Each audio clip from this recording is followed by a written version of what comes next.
أعوذ بالله من الشيطان الرجيم بسم الله الرحمن الرحيم أيها الحاضرون الحاضرات السلام عليكم ورحمة الله وبركاته.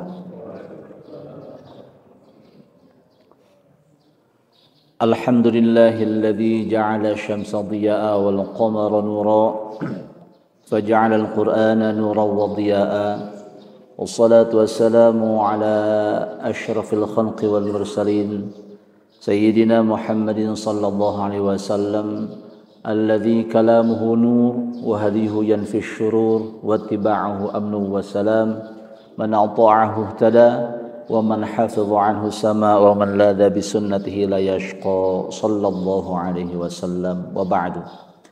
Alhamdulillah, bapak-bapak, ibu-ibu, hadirin hadirat semuanya, kita bisa berjumpa lagi dalam kesempatan yang berharga ini. Semoga usaha kita, ikhtiar kita, thalabul ilmi kita, duduknya kita di sini, berkorban waktu dan tenaga ada dalam ridha Allah Subhanahu wa taala. Amin ya rabbal alamin. Dan semoga ilmu kita bermanfaat. Amin ya rabbal alamin.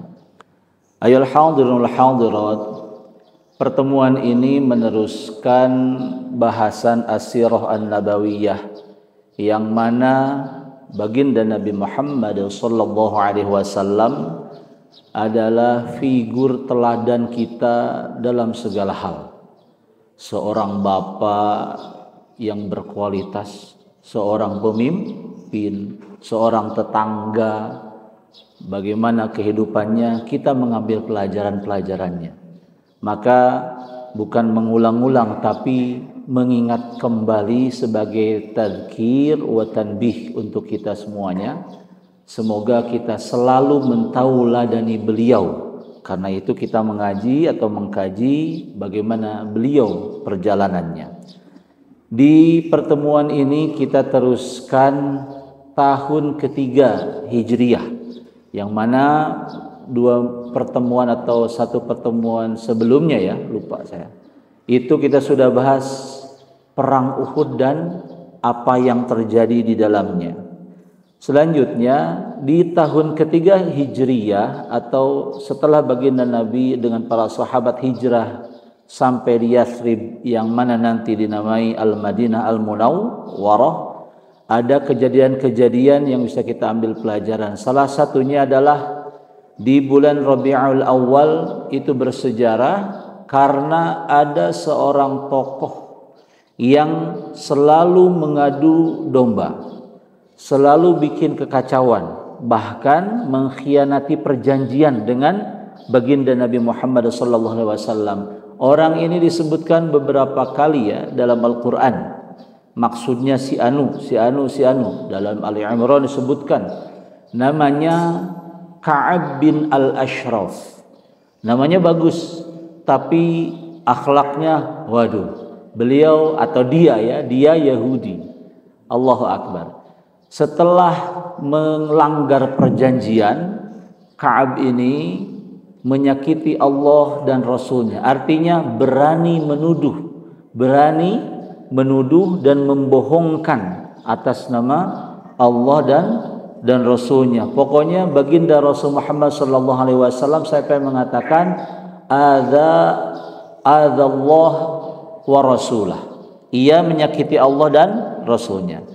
Karena itu baginda Nabi Muhammad sallallahu alaihi wasallam mengizinkan sahabat-sahabatnya dengan sayembara siapa yang mau menghabisinya. Masya Allah. Kok sampai mengizinkan? Karena pertimbangan agama Allah. Bagaimana kemaslahatan umat, ada pernah terjadi perang meskipun tidak masyhur perangnya, itu gara-gara si Ka'ab bin Al-Ashraf ini. Namanya bagus, Masya Allah. Nah, akhirnya siapa yang mau atau mau menghabisinya? Begitu ya bahasanya. Mengajukan seorang sahabat, saya ya Rasulullah sallallahu alaihi wasallam. Saya. Nah, waktu itu dengan strategi atau dengan siasat diajaklah Ka'ab bin Al-Ashraf. Berbohong dia. Dia berbohong atau sahabat ini berbohong, "Ayo kita jalan," karena saudara angkatnya. saudara angkat, tapi beda jalan begitu ya. Akhirnya setelah bersama-sama dihabisi. Nah, kok ini boleh? Tadinya dia atau sahabat ini ragu untuk berbohong kepada Ka'ab bin al-Ashraf. Tapi karena dapat izin baginda Rasul Muhammad sallallahu alaihi wasallam untuk kepentingan, ya begitu ya. Karena berbahaya ini orang. Akhirnya berbohongnya, ayo kita jalan-jalan begitu. Nah, padahal mah dengan rencana strateginya untuk dihabisi. Masya Allah. Karena itu dalam Islam ini dari baginda Nabi Muhammad SAW. Kalau ada kepentingan yang luar biasa, alasan-alasan yang sudah terhitung itu tidak berbahaya, alasannya tidak melanggar, maka berbohong pun boleh dengan syarat-syarat ya. Bukan boleh berbohong secara umum, tidak. Jelas ya. Nah, keraguan sahabat tadi dijawab, diizinkan oleh baginda Nabi Muhammad sallallahu alaihi wasallam. Dan kita juga pernah bahas kesombongan yang diperbolehkan. Begitu ya, sudah bahas di sini ya. Alhamdulillah.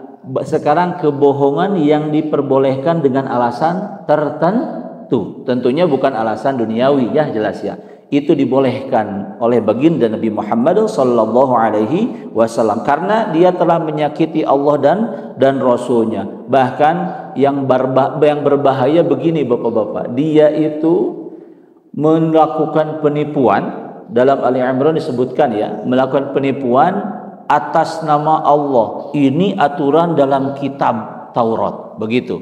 Dan tidak apa-apa menipu orang yang di luar agama kita. Ini bahaya nggak ini? Yang rusak nanti reputasi kan, begitu ya. Menipu orang yang di luar agama. Saya beragama waktu itu, dia ya seperti itu dengan kaum munafiknya itu. Dia beragama apa, di luar agama dia itu boleh ditipu. Masya Allah, sudah berbahaya. Jadi diizinkan karena atas nama Allah berbohong. Masya Allah, Masya Allah. Bukan hanya dosa besar, itu dosa sangat besar sekali. Kemudian selanjutnya kejadian di tahun ketiga Hijriyah juga. Tahun ketiga Hijriyah, yaitu ada sariyahnya Zaid bin Harithah. Nah, pelajaran yang kedua, Zaid bin Harithah itu anak angkatnya baginda Nabi Muhammad sallallahu alaihi wasallam. Beliau Zaid ini dulunya orang yang diculik dari sukunya, dari sebelah timur sana. Kemudian diculik sejak kecil, dijadikan budak, begitu ya. Dibeli oleh Sayyidah Khadijah, jelas ya, istri baginda Nabi. Kemudian diberikan kepada baginda Nabi sebagai budak dan Nabi Muhammad SAW memerdekakannya. Maka kalau ada ungkapan pemegang kunci rahasia Nabi Muhammad adalah Zaid bin Harithah. Saking pentingnya dan dekatnya dengan baginda Nabi Muhammad SAW. Nah, perang ini ya perang saja. Pokoknya beliau ini berasal bukan dari bangsawan. Di sini jelas nanti bagaimana Islam memandang seseorang, begitu ya. Nah, Zaid bin Harithah ini diperintah oleh baginda Rasul menjadi pemimpin pasukan dalam perang yang tidak terkenal memang perangnya, begitu ya. Menjadi pimpinan pasukan. Maka dapat disimpulkan Islam itu tidak melihat asal usul, tidak melihat wajahnya, fisiknya, apalagi yang lainnya lah. Pokoknya di mata Islam semuanya setara. Mau itu dari hamba sahaya, dari budak, dari bangsawan, tidak. Yang membedakan kita adalah ketakwaan. Contohnya di mana? Di perang Uhud. Ya, orang yang lebih bertakwa memang kita tidak mengetahui hati seseorang, tetapi kan ada standar-standarnya dari Allah dan Rasulnya. Contoh, orang-orang yang menjadi syahid di perang Uhud itu baginda Rasul Muhammad SAW perintahkan untuk menguburnya bebarengan. Jadi nggak satu kuburan satu orang, begitu kan ya? Ada dalam redaksinya itu buatkanlah kuburan atau lubang, kemudian isilah dengan 2 laki-laki atau 3 laki-laki. Jadi tidak satu orang. Kemudian para sahabat mengatakan iya, seperti biasa kan, sami'na wa ata'na, kami nurut. Kami mendengar dan kami nurut. Kemudian lalu siapa dulu yang duluan? Baginda Rasul. Nah, dijawab oleh baginda Rasul, orang yang paling banyak Qur'annya. Aktsaruhum Qur'anan, bahasa hadisnya. Aktsaruhum berarti yang paling banyak hafalan Qur'annya, dia lebih utama. Makanya tadi kan orang dibedakan dengan ketakwaannya. Mudah-mudahan kita tidak membeda-bedakan ini lebih bertakwa atau biasa takwanya, tapi dengan harapan ya melaksanakan perintah Allah, menjauhi larangannya, kita termasuk orang-orang yang bertakwa. Amin ya rabbal alamin. Maka keutamaannya statusnya diberikan oleh Islam oleh Allah Subhanahu wa taala lewat ridhonya. Amin ya rabbal alamin. Jadi orang yang dikubur, syahid yang dikubur pertama itu didahulukan orang yang paling banyak hafalannya. Mudah-mudahan jadi motivasi yang lebih banyak hafalan Qur'annya lebih utama. Amin ya rabbal alamin. Silahkan hafal Quran, hafal ayat-ayatnya sesuai kemampuan. Yang terpenting jangan berhenti. Misalnya ini sudah cukup nih, sudah hafal Yasin, sudah hafal Al-Kahfi. Tidak seperti itu. Terus berusaha setiap hari, meskipun satu ayat, satu surat pendek, terus berusaha menghafal Al-Quran di samping membacanya. Pelajaran dari setaranya Islam, siapapun ya, Muslim setara semuanya. Begitu, yang membedakannya adalah ketakwaan. Contohnya Zaid bin Harithah diangkat derajatnya oleh Allah Subhanahu wa taala karena ketakwaannya. Allahu Akbar. Beliau yang pertama, beliau yang menjadi pimpinan di perang tersebut. Kemudian memang terjadinya ada perbedaan pendapat, apakah di tahun ke-5 Hijriah atau ke-4 Hijriah. Tapi yang kuat ke-4 Hijriah awal. Nah, istrinya Zaid bin Harithah namanya Zainab bin Jahshin. Nah, beliau itu sudah bercerai dengan Zaid bin Harithah. Sedangkan baginda Nabi Muhammad SAW adalah ayah angkatnya Zaid bin Harithah. Istrinya ini dinikahi oleh baginda Nabi Muhammad SAW. Mantan berarti ya, punten ya, mantan. Dinikahi oleh baginda Nabi Muhammad SAW. Nah, ini melunturkan kebiasaan atau yang sudah menjadi hukum waktu di zaman jahiliyah. Ayah angkat, anak angkat seperti ayah kandung, anak kandung. Dilunturkan, dihabiskan ini. Tidak. Ini kan tidak ada hubungan darah. Nah, dulu mah zaman jahiliyah mah beda begitu ya. Namanya juga zaman jahiliyah. Masya Allah. Itu dinikahi oleh baginda Nabi Muhammad SAW, dan ini menjelaskan bahwa ayah kandung, anak kandung berbeda dengan ayah kandung dengan anak angkat dengan ayah angkat. Harus dibedakan dan memang berbeda. Jangan sampai seperti ini terjadi kan. Kalau misalnya jadi masalah bagaimana? Ayah angkat atau anak angkatnya di rumahnya disebut, wah ini muhrim, tidak batal, tidak begitu kan? Padahal mah bukan muhrim karena angkat. Nah, harus dibedakan. Di situ dijawab oleh apa yang dilakukan oleh baginda Rasul Muhammad SAW. Orang anak angkatnya sendiri, mantan istrinya dinikahi oleh baginda Rasul Muhammad SAW. Jadi salah satu, ini sedikit saja, beberapa persen saja dari 100%, jawaban nikahnya baginda Rasul Muhammad SAW itu bukan karena nafsu semata. Nah, ini salah satunya, satu pernikahan yang mana ini untuk menjawab permasalahan yang sudah ke belakang itu jahiliyah lah, begitu ya. Masya Allah. Ibu-ibu tahu zaman jahiliyah kenapa disebut zaman jahiliyah? Zaman jahiliyah disebut zaman jahiliyah itu bukan tidak ada yang pintar. Kan jahil itu bodoh ya. Bodoh. Dalam Al-Quran ada misalnya Nabi Musa menjawab keinginan umatnya dengan kata-kata tajhalun, kalian orang-orang bodoh. Nah, ini jahiliyah, ini bodoh. Apakah di zaman itu tidak ada yang pintar? Salah. Di zaman itu banyak orang pintar, ahli-ahli bahasa yang syairnya itu melegenda sampai sekarang juga banyak zaman itu. Berarti yang pintar banyak. Ahli-ahli berniaga atau bisnismen banyak. Banyak. Luar biasa zaman itu. Tapi kenapa disebut zaman jahiliyah? Tadi disinggung zaman Nabi Musa saja. Nabi Musa mengalamatkan kepada kata-kata umatnya di saat meminta sesuatu disebut kalian bodoh. Jahiliyah, kejahiliyahan yang paling tinggi, yang pokoknya itu adalah tidak mengenal Allah Subhanahu wa ta'ala, tidak tahu Allah. Makanya kalau zaman sekarang nih, bisa nggak disebut zaman jahiliyah? Bisa saja disebut zaman jahiliyah modern. Nah, modern tapi jahiliyah. Kenapa? Bukan tidak ada teknologi, tetapi karena tidak mengenal pemilik seluruh alam semesta ini.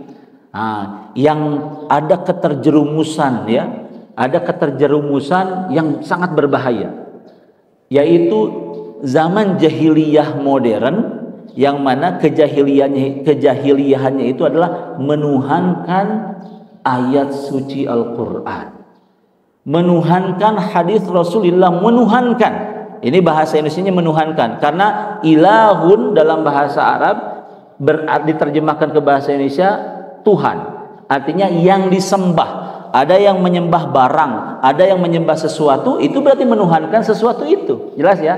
Makanya ada yang menuhankan ayat suci padahal. Contoh, misalnya ini ayat suci sepenggal atau 5 ayat atau 2 ayat, ini sakti. Padahal yang maha sakti Allah. Ini hebat. Padahal yang maha hebat Allah.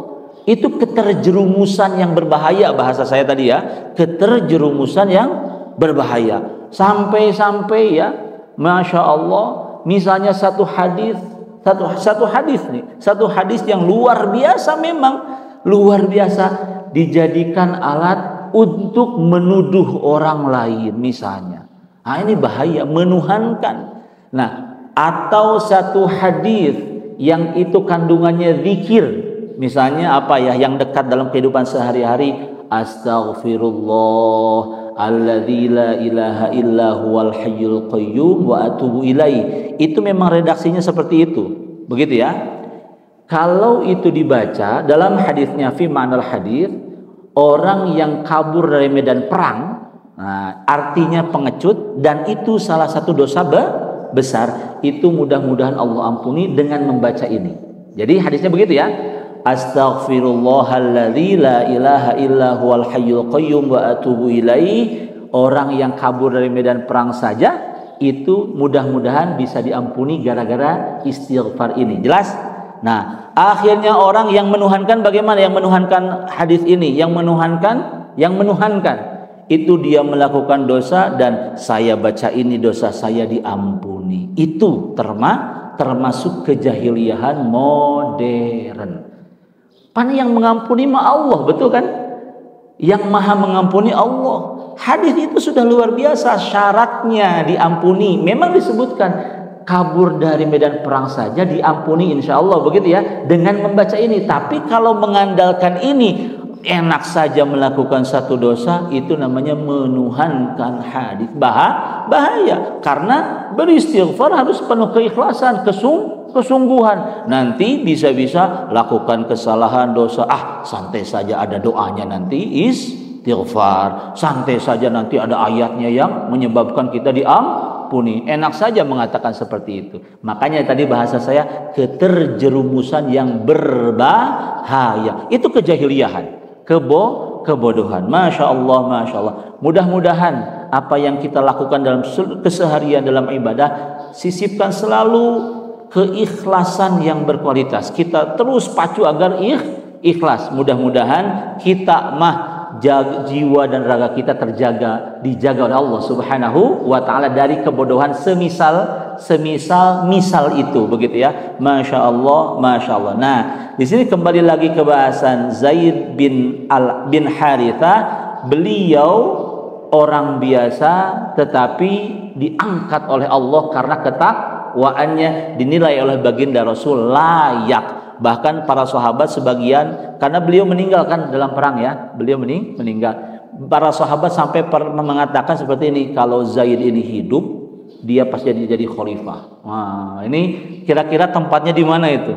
Kan khalifah pertama siapa? Khalifatul Rasulillah siapa? Abu Bakar As-Siddiq. Nah, ini komentar saja para sahabat. Kalau namanya juga kalau ya, takdir Allah berbeda begitu ya. Masya Allah, kalau saja Zaid ini masih hidup, ini beberapa sahabat saja, ini Zaid pasti jadi khalifah pengganti baginda Rasul Muhammad sallallahu alaihi wasallam meneruskan perjuangan ini. Begitu. Itu saking luar biasanya Zaid bin Harithah. Kemudian tadi at-tabanni atau angkat-angkat itu, anak angkat, ayah angkat itu berbeda dengan kandung. Disitulah terjawab, akhirnya bersih semuanya ya. Jangan sampai ada tercampur karena darah dengan angkat berbeda nanti jatuhnya hukumnya. Masya Allah, masya Allah. Kemudian selanjutnya baginda Nabi Muhammad SAW juga menikah di tahun ketiga Hijriah ini dengan namanya sama Zainab, tapi beda bintinya ya. Beliau ini disebut Ummul Masakin, ibunya orang-orang miskin. Kenapa? Saking dermawannya kepada orang-orang miskin mengenalnya ibu kami begitu. Ummul Masakin. Beliau ini yang kita soroti, beliau hidup setelah menikah dengan baginda Rasul hanya 8 bulan saja. Kembali lagi berarti menikahnya baginda Rasul kepada Zainab ini bukan karena nafsu yang masya Allah yang biasa dijadikan alasan ya. Ini ikut sunnah Nabi ya, begitu enggak, hanya 8 bulan saja kemudian beliau meninggal. Jadi apapun yang diucapkan, dilakukan oleh baginda Rasul tentunya ada wahyu dari Allah Subhanahu wa taala, dan beliau sudah katakan seperti itu ya. Apa yang aku lakukan, perkataannya seperti itu bukan dari nafsu baginda Rasul Muhammad sallallahu alaihi wasallam. Bapak-bapak sudah tahu kan di setiap manusia itu ada korinnya. Tahu korin kan? Bapak-bapak sudah pada pinter kok. Korin itu makhluk yang bukan manusia menemani orang yang baru lahir, begitu kan ya? Sampai tumbuh sampai nanti meninggal tetap ada. Korin namanya, makhluk ya. Nah, korin biasanya begitu ya. Disebutnya memang namanya dialamatkan korin karena corona itu menemani. Corona menemani korin menemani. Nah, korin semua manusia itu kafir. Makanya dia membisiki yang jelek-jelek. Kalau orang-orang Sunda bilangnya di kiri dikainca aya setan, betul nggak? Nah, di katuhu aya malaikat, begitu kan? Ini orang-orang Sunda sepuh-sepuh. Masya Allah. Nah, itu kafir. Yang satu-satunya korin Muslim itu korinnya baginda Nabi Muhammad sallallahu alaihi wasallam. Jadi kalau ada bisikan-bisikan jelek, kotor, itu mungkin dari korin bapak. Ke kiri. Nah, itu korin, begitu ya. Nah, hanya baginda Nabi yang korinnya Muslim. Jadi tidak ada dorongan ke kiri, ke salah nggak ada. Semuanya dari Allah Subhanahu wa taala. Apakah setiap mau mengatakan sesuatu, melakukan sesuatu langsung dari Allah itu ada malaikat Jibril turun sehingga wahyu? Begini ya. Percakapan Nabi Musa saja yang mendapat gelar Kalimullah atau Nabi yang langsung berbicara dengan Allah itu ada perbedaan pendapat. Kok beda pendapat? Begini, kejadiannya misalnya di zaman ini Nabi Musa kejadiannya ya berbicara dengan Allah langsung begitu ya, dicatat seru sampai orang-orang Yahudi mencatatnya yang berpegang kepada Taurat. Ada kan yang orang-orang yang berpegang kepada Taurat murni ya. Nah, itu dicerita oleh Ibnu Abbas yang beliau itu ahli tafsir, ulamanya di antara para sahabat. Ada perbedaan informasi begitu ya. Apakah ngomong langsung atau Nabi Musa paham maksudnya tanpa ngomong seperti yang kita sepakati ngomong itu ya A, B, C, ada suara. Manusia kan kalau ngomong ada suaranya kan ya. Kalau diem, nah apakah begitu? Ada perbedaan pendapat. Jelas ya. Jadi bukan harus ada malaikat Jibril mengantarkan wahyu baru Rasulullah ngomong. Begitu bukan. Bisa saja difahami langsung, begitu ya, difahami langsung. Karena Nabi Musa berbeda pendapat yang masyhur itu ngomong langsung dan dari segala arah terdengar suara Allah oleh Nabi Musa. Nah, terdengar. Kenapa disebutkan segala arah? Karena arah itu hanya untuk manusia, untuk makhluk, untuk makhluk. Kanan, kiri, depan, belakang itu untuk makhluk. Allah tidak dibatasi oleh arah. Maka suaranya Allah yang didengar oleh Nabi Musa, pendapat pertama, itu tidak dari satu arah tetapi dari berbagai arah. Begitu ya. Berbagai arah karena tidak dibatasi oleh arah. Nah, langsung terdengar oleh Nabi Musa dan difahami. Begitu ya. Nah, pendapat yang kedua, bukan berbicaranya seperti yang dipahami, terbatas itu pengertiannya berbicara manusia, makhluk, ada suaranya, bukan. Karena Allah laisa kamitslihi syai'un. Begitu ya. Akhirnya perbedaan pendapat ini tidak dipermasalahkan. Yang jelas Nabi Musa mengerti dari Allah maksudnya bagaimana tidak melalui perantara. Nah, Nabi Muhammad SAW jaga jangan dialamatkan harus ada malaikat Jibril langsung lewat malaikat Jibril atau bagaimana. Rasulullah banyak yang beliau fahami maksudnya dari Allah Subhanahu wa taala. Makanya apapun yang beliau lakukan itu wahyu. Alhamdulillah. Kita paham ya. Kemudian hadirin hadirat, yang paling masyhur di akhirnya itu adalah pengharaman khamr atau minuman memabukkan, minuman keras, minuman tapi keras, memabukkan. Nah, di sini di tahun ini diharamkan khamr, masya Allah, setelah perang Uhud. Jadi perang Uhud itu kan kita sudah bahas agak panjang ya, perang Uhud ya. Itu setelah perang Uhud, ada lagi perang setelahnya, 1 hari setelahnya ada lagi kejadian lagi, kemudian tapi tidak masyhur ya memang. Kemudian diharamkanlah khamr. Ada rahasianya, begitu ya. Khamr itu pertama kali diharamkan, tidak langsung diharamkan, tetapi 3 tahap. Yang pertama mereka bertanya tentang arak atau minuman yang memabukkan. Dijawab qul oleh baginda Nabi Muhammad SAW dalam surah Al-Baqarah ada. Kemudian qul, katakan olehmu Muhammad sallallahu alaihi wasallam.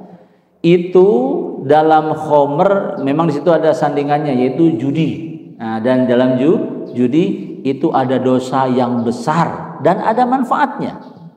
Nah, kalau judi manfaat dalam 2 tanda kutip ya, manfaatnya berarti ada kemenangan kan. Nah, begitu ya. Kemudian dalam khamr itu ada manfaatnya. Wallahu alam, kita tidak bahas sampai detail ya. Wallahu alam, ada manfaatnya tapi dosanya juga besar. Itu baru informasi tahap pertama. Akhirnya para sahabat, kaum muslimin waktu itu berpikir dosanya ada, manfaatnya ada.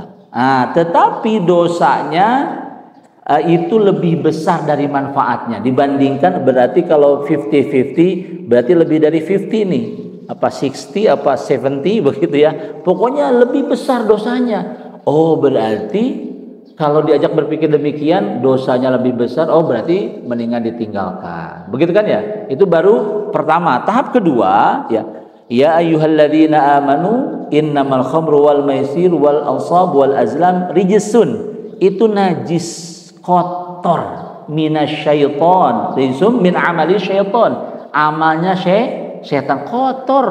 Dan sudah banyak terasa efeknya dari salah satunya tadi khamr, itu minuman memabukkan. Masya Allah, mulai penekanan. Oh iya ya, itu amal setan. Kita bukan setan. Masa kita melakukan apa yang dilakukan setan? Oh, berpikir. Terakhir langsung diharamkan. La taqrabus salata wa antum sukaro hatta ta'lamu ma taqulun. Jangan kalian dirikan salat dalam keadaan mabuk. Mabuk, hilang akal karena minuman memabukkan, sampai kalian mengetahui apa yang kalian ucapkan.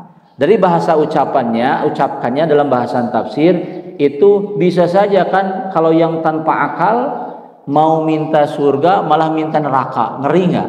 Nah, ngeri, bahaya ya. Nah, ucapannya tidak sesuai dengan akalnya kan ngelantur begitu. Nah, itu dari bahasa apa yang kalian ucapkan, kalian ketahui. Nah, adapun mabuknya tidak ingat Allah Subhanahu wa taala, maka penting mengingat Allah Subhanahu wa taala itu.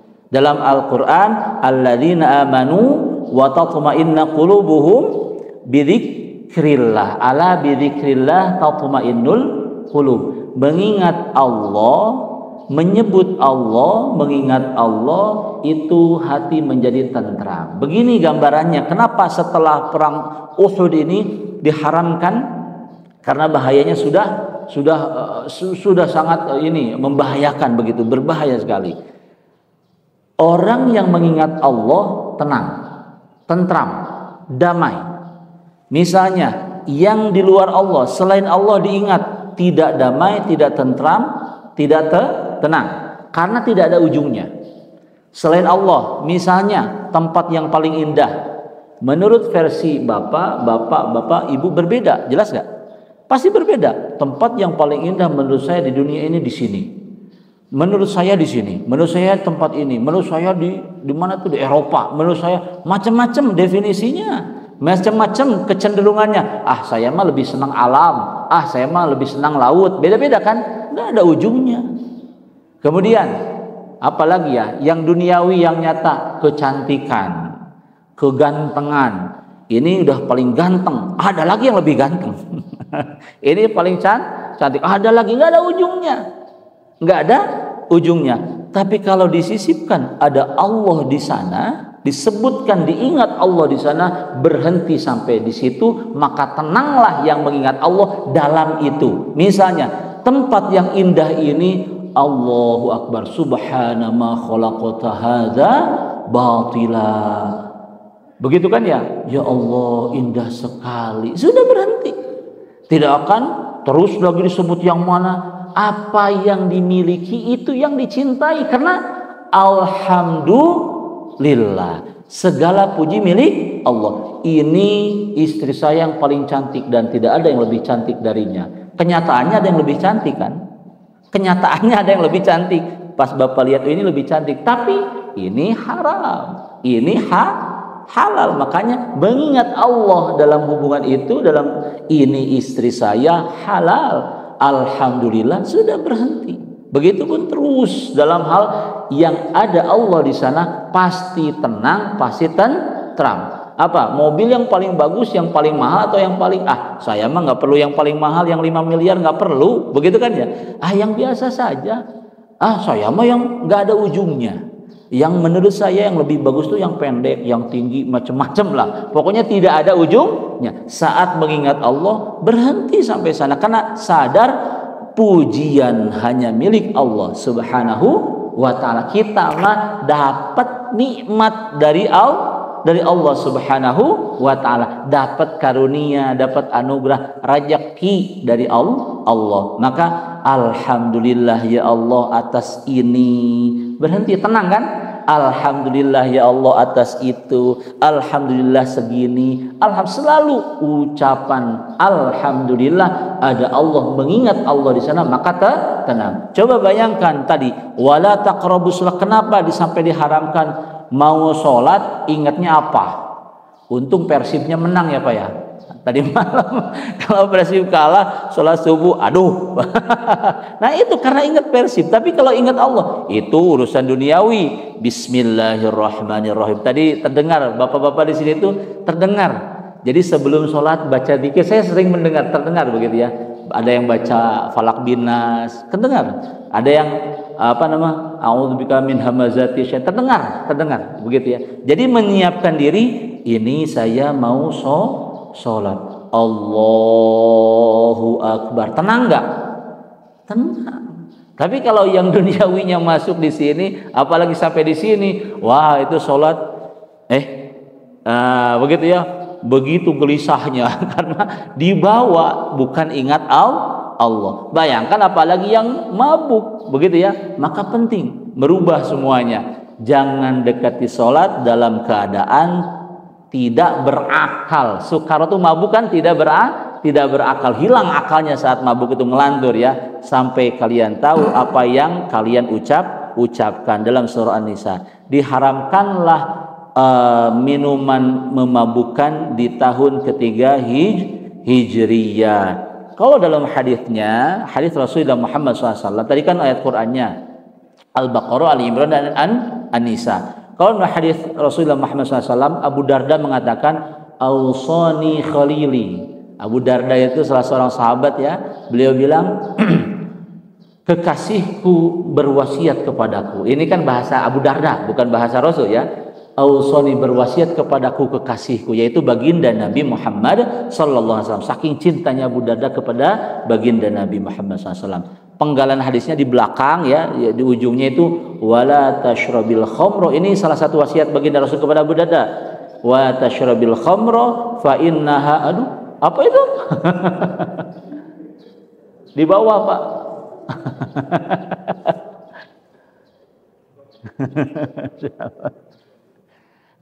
Iklan. Masya Allah, ikut ngaji ya. Jangan engkau minum minuman memabukkan, fa innaha miftahu kulli syarrin. Maka sesungguhnya itu adalah kuncinya segala keburukan. Itu wasiat baginda Nabi ya, hadis berarti ya, kepada Abu Darda. Masya Allah. Beliau mengatakan atau sabdanya, kunci mabuk itu atau minuman memabukkan itu kunci dari segala keburukan. Segala keburukan. Nah, ini bahayanya dalam hadis Rasulullah Muhammad SAW. Jelas ya. Lalu bagaimana di saat itu ya, ini dari baginda Nabi. Baginda Nabi menghukum orang yang meminumnya. Nah, ini kan penting juga ya, tuntas. Yang meminumnya dihukum pukulan 40 kali. Nah, 40 kali. Abu Bakar 40 mukulnya. Kemudian Utsman juga demikian. Nah, Umar yang mukulnya 80 kali, 2 kali lipat. Umar kan sangat tegas, sudah pada tahu ya Umar bin Khattab itu bagaimana, Masya Allah. Dalam madhab Hanafi, Maliki 40. Punten 80, punten kembali 80. Kemudian madhab Syafi'i dan Hambali 40. Nah, bagaimana mukulnya atau dengan apa mukulnya? Umar bin Khattab itu mukulnya dengan sendal. Nah, jadi bukan kayu yang ada cucuknya, yang ada pakunya, bukan. Tapi sendal. Dengan sendal. Kemudian dengan ujung baju. Nah, jari itu ujung baju. Nah, jadi bukan bajunya dibuntal-buntal, bukan. Dipukul 40 kali. Kalau Umar 80 kali. Dipukul. Nah, adapun lebih dari itu bisa diasingkan sampai batas tertentu. Jadi alasan mengasingkannya bukan diekspor sampai enggak hukuman masyarakat tidak ditemani lagi, bukan. Ada sampai sadar begitu ya, sampai sadar. Itu boleh. Itu hukumnya seperti itu. Bukan disiksa. Jelas ya? Nah, ini bukan meringankan. Memang baginda Nabi Muhammad SAW itu dengan Allah dan syariat ini tujuannya bukan untuk menyiksa. Seolah-olah kan, wah ini hukum ini ada hukumannya, ini ada, seolah-olah dikekang gitu. Seperti ini tidak boleh, ini bukan. Syariat tidak pernah seperti itu. Allah tidak menginginkan seperti itu. Justru ada hukuman, ada siksa sekalipun itu agar sadar, agar sadar, dan banyak terdapat dalam Al-Qur'an. Begitu ya. Hadis Rasulullah Muhammad SAW juga begitu. Baginda Nabi itu bukan mau menyiksa, apalagi menyiksa, naudzubillah. Tidak. Beliau itu ingin menyadarkan yang berbuat salah disadarkan. Waktu zaman Umar, Ali Utsman, Ali pukul itu orang yang berbuat minum khamr. Ali bilang, Hasan pukul. Jadi ogah-ogahannya itu bukan ogah-ogahan gak mau melaksanakan perintah, tetapi kenapa sih harus disiksa? Kenapa sih harus dipukul begitu ya? Nah, jadi ogah-ogahan itu bukan tidak mau, jelas ya ogah-ogahannya. Kamu aja, begitu kan kalau bahasa kitanya. Karena tujuannya menyadarkan. Itu bukti bahwa sayangnya Allah lebih luas dari murkanya. Maka zikir kepada Allah, mengingat Allah Subhanahu wa taala bisa lebih afdol dari doa. Kalau doa itu permintaan, kalau ingat Allah termasuk permintaan ada dalam zikirnya. Jelas nggak? Anak yang kayung yun kan begitu ya Bu ya? Kayung yun mengerti kan ya? Yang apa bahasa Indonesianya kayung yun itu? Anaknya bager begitu ya, rajin, orang tuanya mau apa aja saya kasih, kan gitu ya?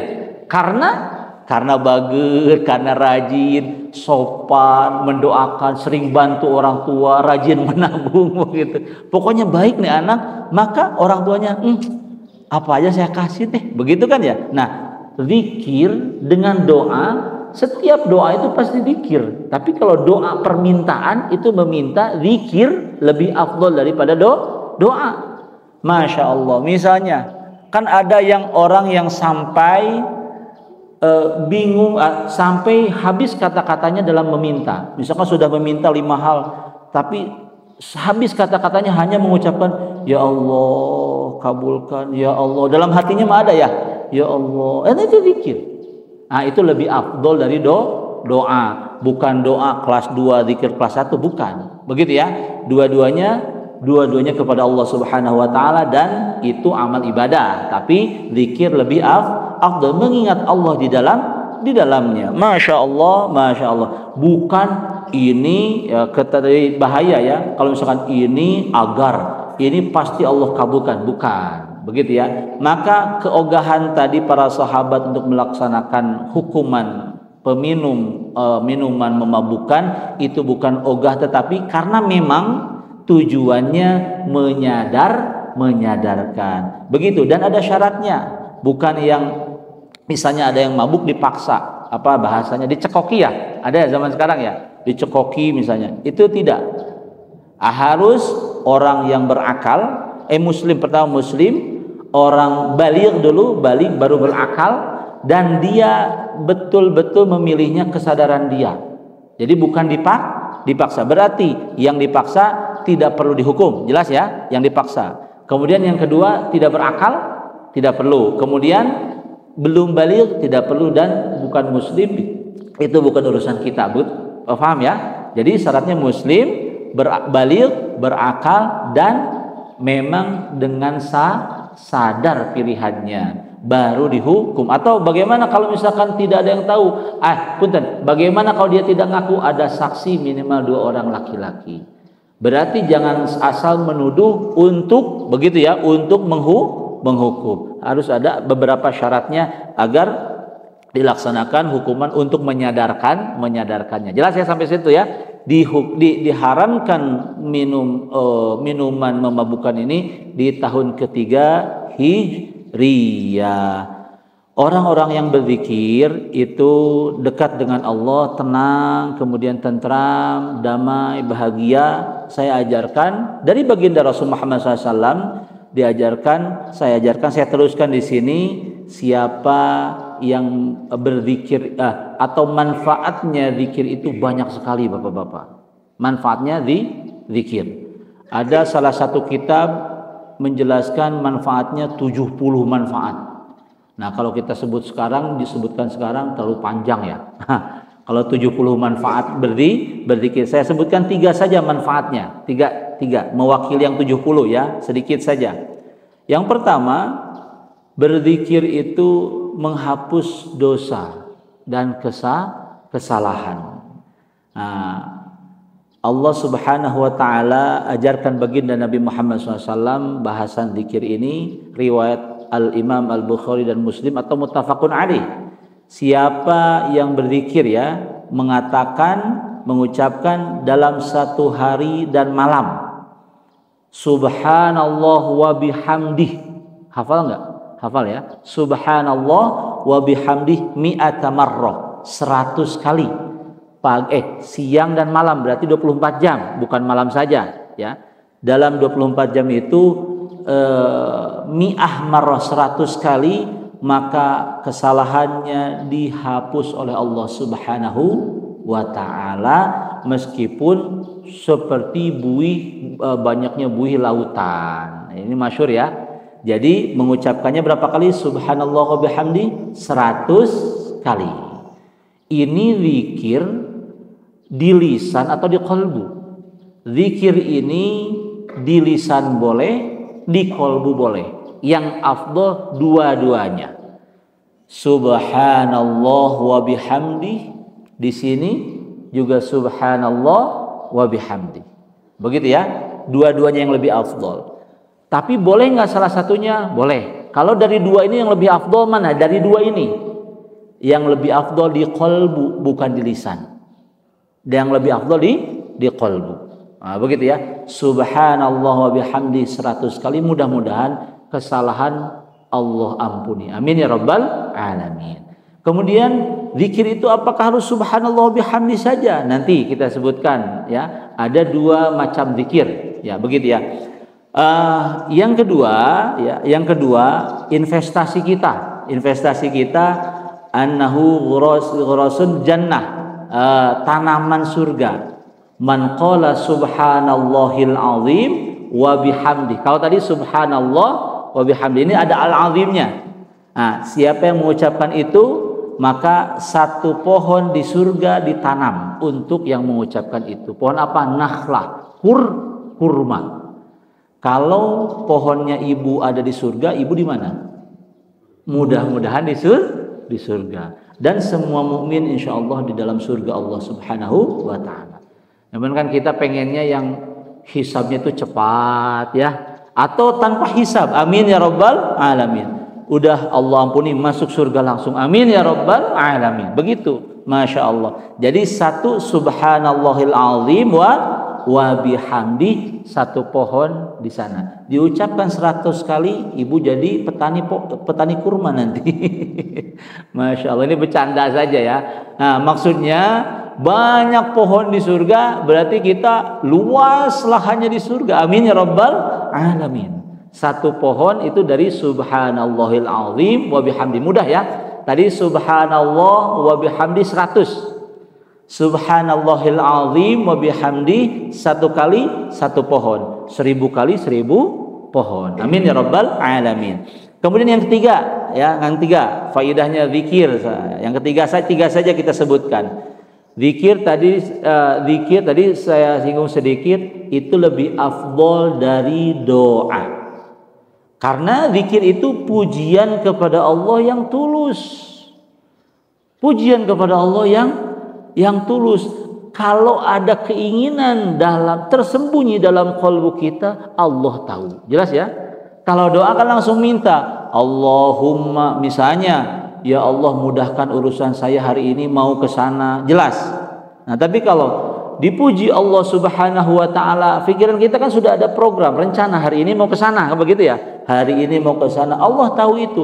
Kalau dipuji Allah, tidak disebutkan pun, hanya yang disebutkan ingat Allah, mau Allahu Akbar, mau Subhanallah tadi seperti itu Allah tahu segalanya, maka itu pun termasuk Allah nanti mudahkan perjalanannya, selamat sampai tujuan, sampai kembali lagi. Begitu makanya zikir lebih afdol dari doa. Bukan doa diinikan, tapi dalam zikir itu doa atau berharapnya kita, kalbu kita, bermohonnya kita itu Allah tahu, Allah dengarkan. Amin ya rabbal alamin. Karena berdoa itu, bermohon itu langsung disebutkan. Masa berdoa begini saja tidak disebutkan, kalbunya tidak menyebutkan? Pasti sebutkan dalam kalbu. Kegerenyengan begitu kan ada ya. Nah, itu kan menyebutkan, ya Allah pengen ini, begitu kan ya, disebutkan pasti. Kalau zikir memuji Allah saja, tapi keinginan-keinginan yang ngegerenyeng dalam kalbu itu Allah kabulkan, karena Allah dengar, kalau Allah mengetahui segala sesuatu. Amin ya rabbal alamin. Zikir tadi ada dua jenis. Yang pertama langsung zikrullah. Tadi manfaat zikir ada 3 sudah. Yang pertama zikrullah. Zikrullah menyebutkan nama Allahnya langsung. Boleh Asmaul Husna misalnya. Asmaul Husna apa? Ya Hayyu ya Qayyum, apalagi ya Dzal Jalali, apalagi Asmaul Husna sebutkan boleh. Atau subhanallah, atau yang tadi mewakili semuanya, saya mau zikirnya menyebut nama Allah saja sambil khusyuk. Allahu boleh. Atau yang paling tinggi, yang paling berat itu la ilaha illallah. Itu melebihi beratnya seluruh alam semesta ini. Nah, untuk apa tidak mengucapkan la ilaha illallah menguasai alam semesta pun? Begitu ya.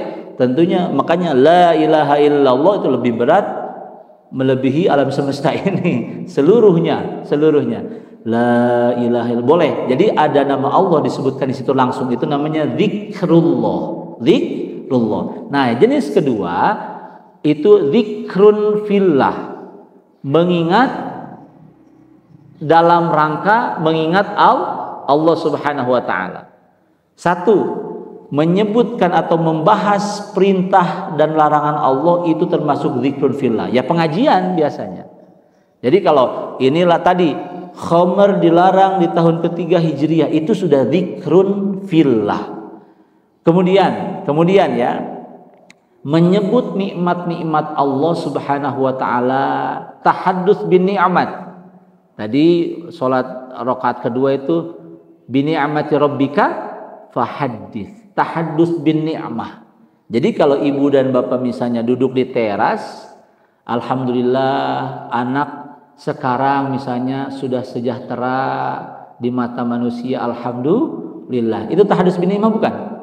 Alhamdulillah kan? Alhamdulillah. Kalau anak kita keren, itu bukan tahaddus bin ni'mah, itu kebanggaan. Itu akarnya punten, itu dahannya sombong itu. Tapi kalau alhamdulillah anak kita keren ya Bu, nah itu tahaddus bin ni'mah. Karena Allah karuniai, karena Allah berikan, Allah lancarkan dan seterusnya.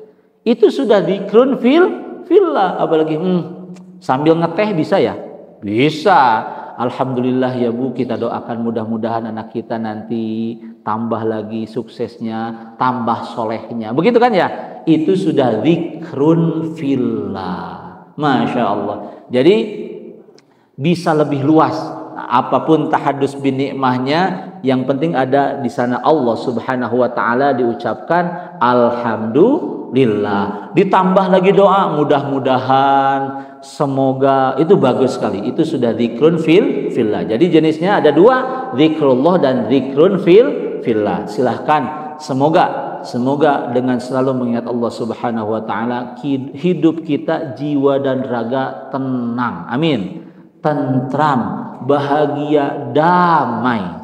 Nah, belajar dari kejadian-kejadian yang terjadi di tahun ketiga Hijriah, salah satunya perang Uhud itu ya. Para syuhada itu dalam hadis Rasulullah Muhammad SAW itu dijelaskan, para syuhada yang meninggal di perang Uhud disebutkan dalam Al-Quran. Bagaimana mereka disangka mati, sesungguhnya mereka hidup. Bagaimana diteruskan dalam keterangannya? Baginda Rasul menjelaskan, jadi di surga itu ada burung-burung.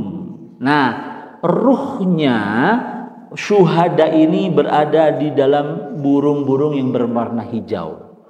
Dia terbang, minum di sungai-sungai yang ada di surga, kemudian makan makanan yang ada di sana, menikmati suasana. Sampai para syuhada itu mengatakan, mudah-mudahan saudara-saudara kita ini pada ngobrol dengan syuhada yang lain ya. Mudah-mudahan saudara-saudara kita itu tahu bagaimana Allah memperlakukan kita di surga ini. Masya Allah. Belum menjadi penduduk surga langsung ya, tapi berada di burung-burung yang hijau, warnanya hijau memang, bukan yang kuning. Berarti bukan murai ya Pak ya.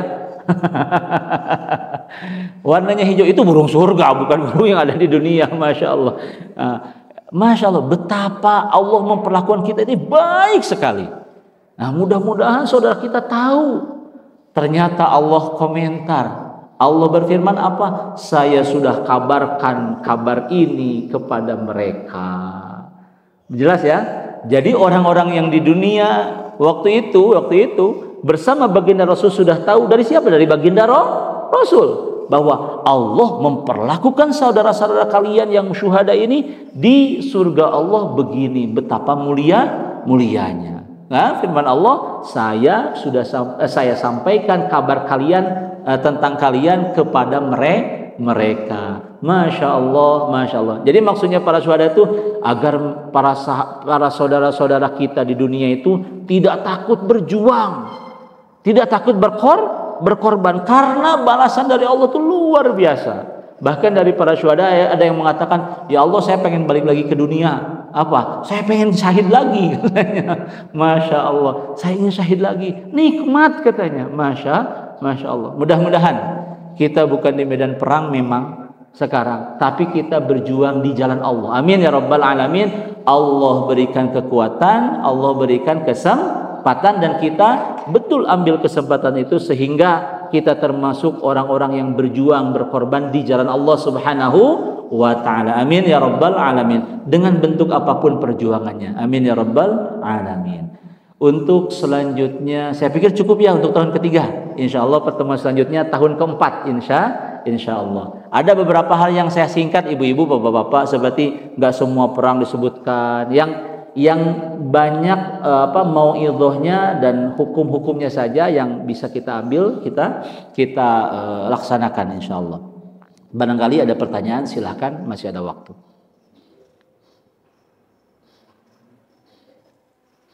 Tidak ada ya? Oh ada, silahkan Pak.